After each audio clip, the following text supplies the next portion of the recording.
ஹரி ஓம் குருவே சரணம்.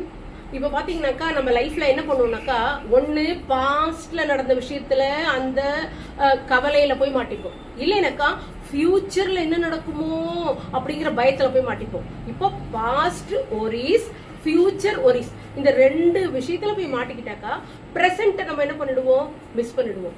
ஆனா பகவான் என்ன சொல்றாருனாக்கா, நீ பிரசன்ட்ல இரு, உன் ஒர்க்கை பத்திரமா பண்ணு, தப்பு இல்லாம பண்ணு, உன் புத்திய அந்த பிரசன்ட்ல வைன்னு சொல்ற. நீ இப்ப என்ன சாப்பிடுறியோ என்ன செய்யறியோ அதுல கவனம் வை.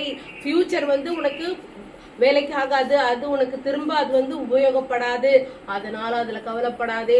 ஃபியூச்சர் உன்கிட்ட கிடையாது, ஃபியூச்சர் உன்கிட்ட இல்ல, அது உன்னுடைய ஃபியூச்சர் எனக்கு தான் தெரியும், நான் அதை பாத்துக்கிறேன், நீ ஃபியூச்சரை பத்தி கவலைப்படாதே. ஏன்னாக்கா அது பகவான் கிட்ட விட்டுரு.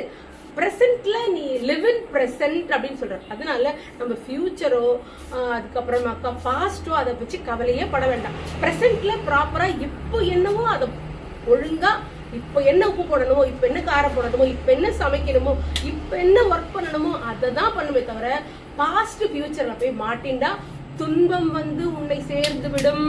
அதனால துன்பப்படாதே. ஃபியூச்சர் ப்ராப்பரா இருக்கும். நீ பிரசன்ட்ல ப்ராப்பரா இருந்தீனாக்கா ஃபியூச்சர் கண்டிப்பா ப்ராப்பரா இருக்கும்னு சொல்றாரு. இந்த விஷயத்தை நாம இன்னைக்கு மெசேஜா எடுத்துக்கலாம். ஹரி ஓம் குருவே சரணம்.